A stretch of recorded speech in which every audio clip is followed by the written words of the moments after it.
Bienvenidos a Global Macro en Español, un podcast creado exclusivamente para impactar tu curva de aprendizaje en los mercados de capitales. Traído a ustedes gracias a Kaplan, Battlefield, Ideal Ratings, Kaya y The Hedge Fund Association.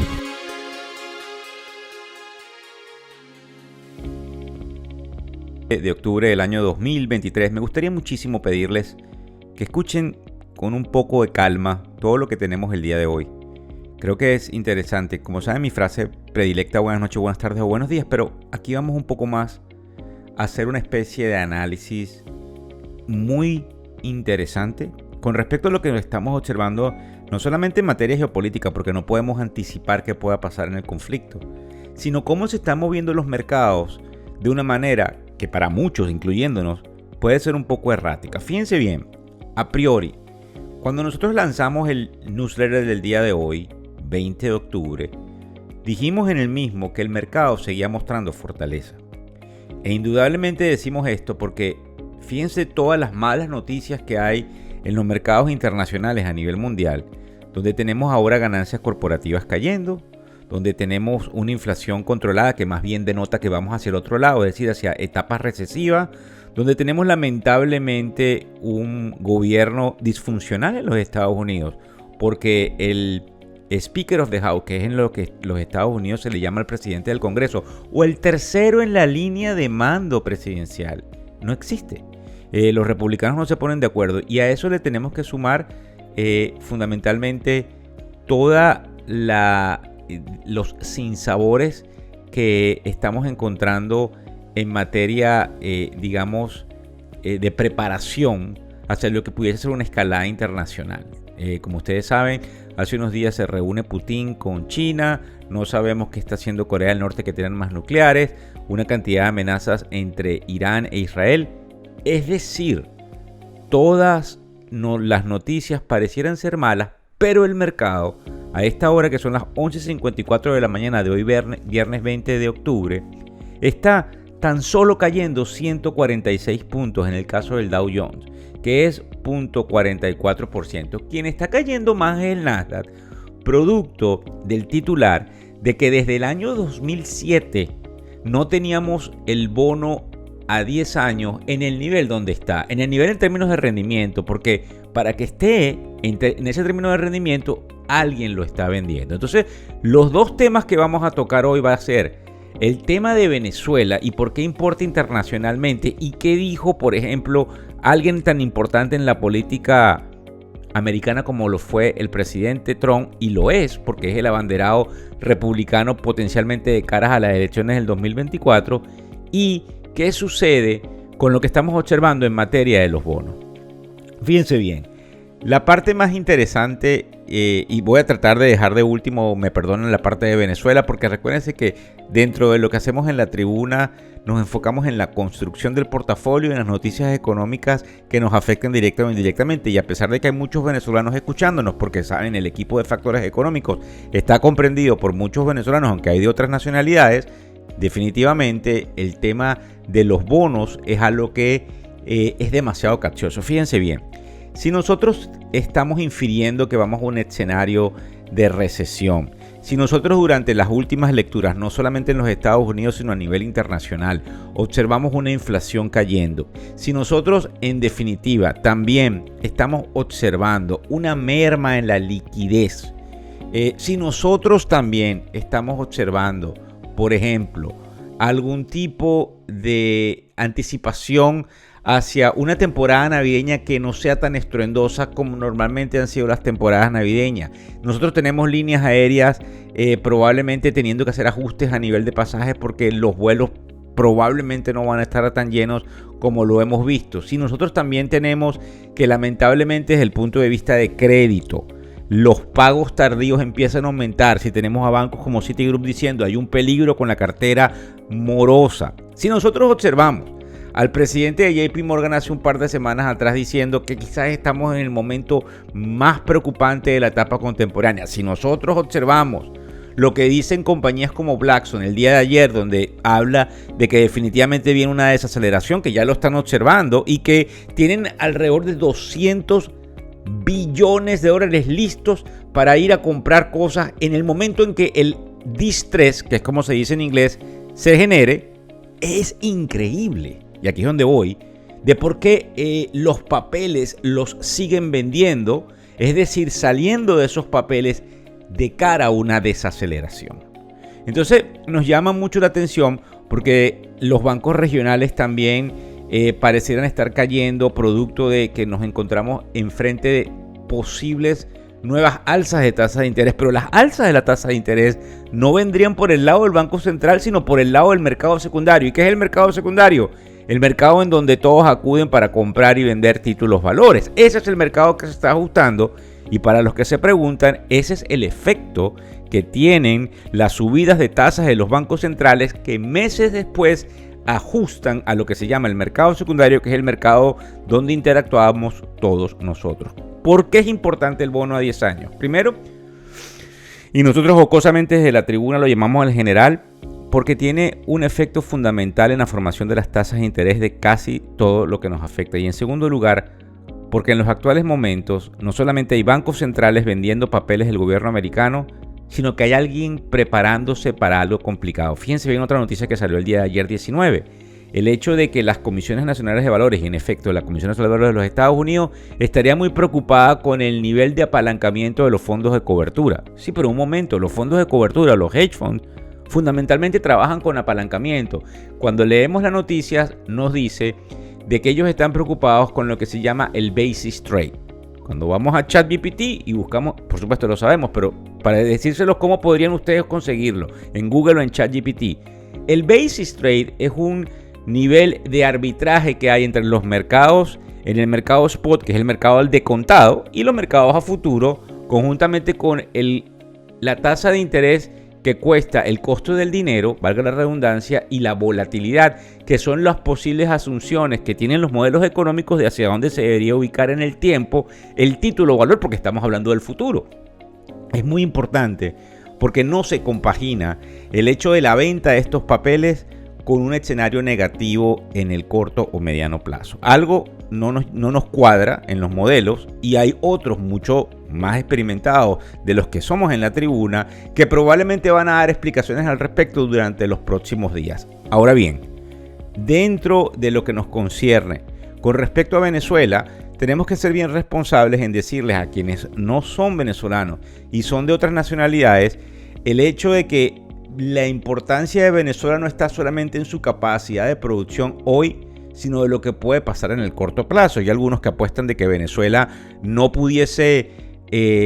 rápidamente recuperar un sitial de honor, algo a lo cual nosotros desde la tribuna, luego de leer información obviamente, nos oponemos. Nosotros creemos que si la voluntad internacional está dispuesta, y si nosotros creemos que el conflicto geopolítico se extiende, es muy probable que veamos en Venezuela esa recuperación económica tan cacareada que todos los venezolanos llevamos en el subconsciente, porque en definitiva Venezuela pueda rápidamente adaptarse a los mercados internacionales. La OPEP dice que el impacto no es muy profundo, pero tenemos otros analistas diciendo que sí, que el impacto es profundo. ¿Cuáles son los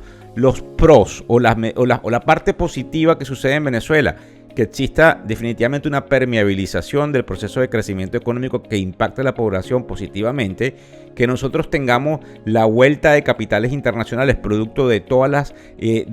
dimensiones que tiene el proceso de formación de la industria petrolera alrededor de los servicios de la misma, que nosotros observemos una postura más, digamos, entre comillas, blandengue de los gobiernos internacionales con respecto, y tenemos que decirlo, le guste o no, al régimen de Nicolás Maduro, y que eso haga que ellos tengan una cantidad de oportunidades de hacer un viraje en la política económica del país y empujen al Banco Central a una política distinta en materia monetaria que genere esa permeabilización de cara a unas elecciones que se deberían realizar con un gobierno con las arcas un poco más abultadas para poder afectar el voto castigo que hoy existe a niveles desproporcionales si hubiesen elecciones limpias, pero que pudiese cambiar de cara a algo hacia el 2024, producto de que la narrativa sea algo que es real, que es que ellos se comportaron de la manera en la cual se comportaron y el mundo ha tenido que entenderse con ellos y negociar con ellos. Esa es la realidad que no nos gusta y no me gusta a mí, porque yo no soy parte del gobierno, formo parte de lo que sería el pensamiento opositor al régimen de Nicolás Maduro, pero sin embargo estamos tratando de hacer un análisis que permite entender por dónde van. En la parte, digamos, que no es positiva dentro de Venezuela, es que es muy complicado, independientemente de lo que algunos digan, porque sé que algunos me caen encima, porque todos tenemos una opinión. No es porque me quieras caer encima, te invito a opinar si eres venezolano, porque fundamentalmente tu opinión tiene que ser tanto o más importante que la que hace un comunicador como yo. Pero fíjense lo siguiente, muy complicado llegar a unas elecciones donde la oposición pueda tomar el control con un régimen que ha aguantado las vacas flacas y que ahora pudiese tener las vacas gordas. Entonces no suena lógico que en ese momento ellos se deslinden del poder, y ahí es donde viene la parte importante que hay que entender. Por eso hace unos días atrás hablábamos y nos atrevemos a seguir diciéndolo de un cogobierno silente o de facto, porque debe haber una renovación de autoridades, pero también hay que entender de que no hay una salida en el corto plazo al problema venezolano, a menos que como venezolanos nos pongamos de acuerdo con todo el dolor de toda la gente que ha entregado su vida y ha entregado su lucha a algo que no termina de materializarse, como es un cambio en Venezuela en materia política. Yo sé que muchos piensan distinto como estoy pensando yo. Yo entiendo que muchos inclusive tienen mejor y más calificada información de la que tenemos en la tribuna, pero el proceso de la reinserción de Venezuela en los mercados petroleros internacionales es imperativa, y es probable que con ayuda, lo que se llama en inglés transferencia de tecnología, porque vengan las grandes transnacionales a tratar de ayudarnos, Venezuela pueda posicionarse. Lo último es, y porque está dentro del título, ¿qué dijo Trump? Bueno, me llamó muchísimo la atención, porque cuando estuvimos observando alguna de las narrativas de los políticos con mayor, digamos, ímpetu en lo que puede venir en el mundo entero, como lo sigue siendo el presidente Trump,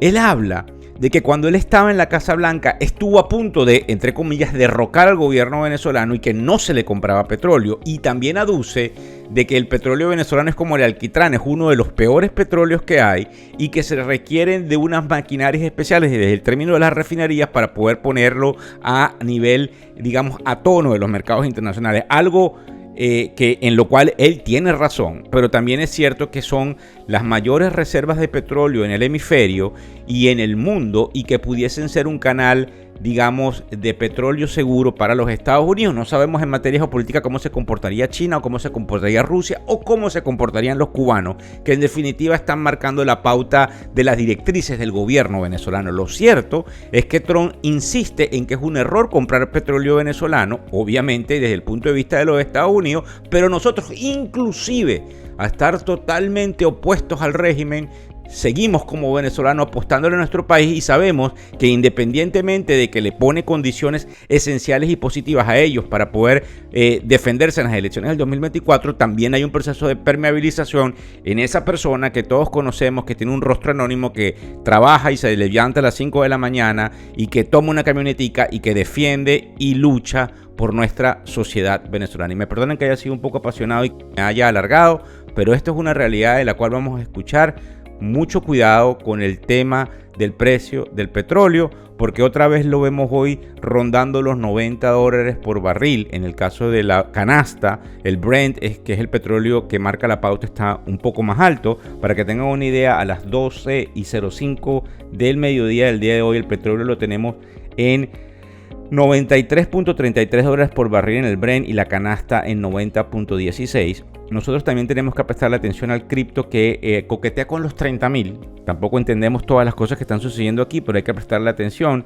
por eso de que puede venir el famoso ETF, del cual también hablamos en el newsletter del día de hoy, y también entender de que independientemente de lo feo que lo veamos, el mercado sigue mostrando fortaleza relativa, y que en virtud de cualquier buena noticia en el corto plazo, los mercados podrían darse la vuelta y en el alza, o en virtud de que cayésemos realmente en una recesión en los Estados Unidos y hubiese un problema geopolítico mayor, pues los mercados van a ajustar contundentemente. Muchas gracias por seguirnos en todos y en cada una de las redes sociales. Les invito, los abro a los comentarios, a que nos digan su opinión como venezolanos, como latinoamericanos, porque el tema venezolano es tan importante que la cantidad de llamadas que hemos tenido de colegas en otros países, Chile, Colombia, Perú, Ecuador, México, Brasil, es importante porque a todos les interesa la oportunidad de cuando Venezuela se reinserte en los mercados internacionales. Muchísimas gracias. El podcast Global Macro y de Factores Económicos ofrece una visión global de los mercados de valores y dicho análisis es producto de la compilación traída por diferentes fuentes de investigación de mercados institucionales. Por motivos y declaración regulatoria, este podcast no debe ser interpretado como una recomendación precisa en inversiones, bien sea en productos o vehículos financieros. Y además, sugerimos consultar con su respectivo asesor particular de inversiones o su equivalente en caso de suscitarse cualquier duda que pudiese derivarse de nuestra fuente informativa. Este podcast es narrado por Víctor Hugo Rodríguez, quien es un conocido profesor y comunicador financiero, cofundador de la plataforma educativa ilafin.com. Muchas gracias.